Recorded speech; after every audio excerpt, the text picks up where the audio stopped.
ফরিদপুরের আলফাডাঙ্গা থানা জামে মসজিদে বয়স্কদের জন্য পরিচালিত কোরআন শিক্ষার বিশেষ ক্লাসের সমাপনী অনুষ্ঠান অনুষ্ঠিত হয়েছে।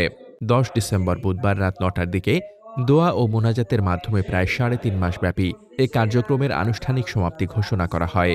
মসজিদ কমিটি সূত্রে জানা যায়, নিয়মিত কোরআন তেলাওয়াত, শুদ্ধ উচ্চারণ শেখা এবং ধর্মীয় জ্ঞানে বয়স্কদের আরও সম্পৃক্ত করতে দীর্ঘমেয়াদী কোরআন শিক্ষা কর্মসূচি পরিচালনা করা হয়। সমাপনীতে উপস্থিত শিক্ষার্থীরা জানান, এ উদ্যোগ তাদের ইবাদত ও ধর্মীয় চর্চায় নতুন অনুপ্রেরণা দিয়েছে। সমাপনী অনুষ্ঠানে উপস্থিত ছিলেন খুলনা ডিভিশনের কুরআন শিক্ষার পরিচালক হাফেজ মাওলানা আরিফুল ইসলাম ও হাফেজ মাওলানা আবু নাইম। সার্বিক পরিচালনায় ছিলেন আলফাডাঙ্গা থানা জামে মসজিদের ইমাম হাফেজ মাওলানা রহমান।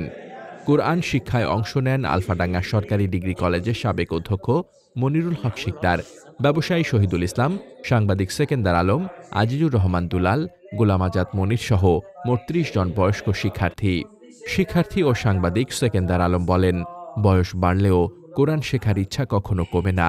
নিয়মিত শিক্ষা ও অনুশীলনের সুযোগ পেয়ে আমরা সত্যি উপকৃত হয়েছি। সমাপনী অনুষ্ঠানে বক্তব্য রাখেন ইমাম হাফেজ মাওলানা রহমান। তিনি বলেন, মানুষের জীবনে কোরআন শিক্ষা অত্যন্ত গুরুত্বপূর্ণ। বয়স্কদের মাঝে কোরআন শিক্ষার প্রতি এমন আগ্রহ দেখে আমরা অত্যন্ত আনন্দিত। সমাজকে সঠিক পথে পরিচালনায় ধর্মীয় শিক্ষার বিকল্প নেই।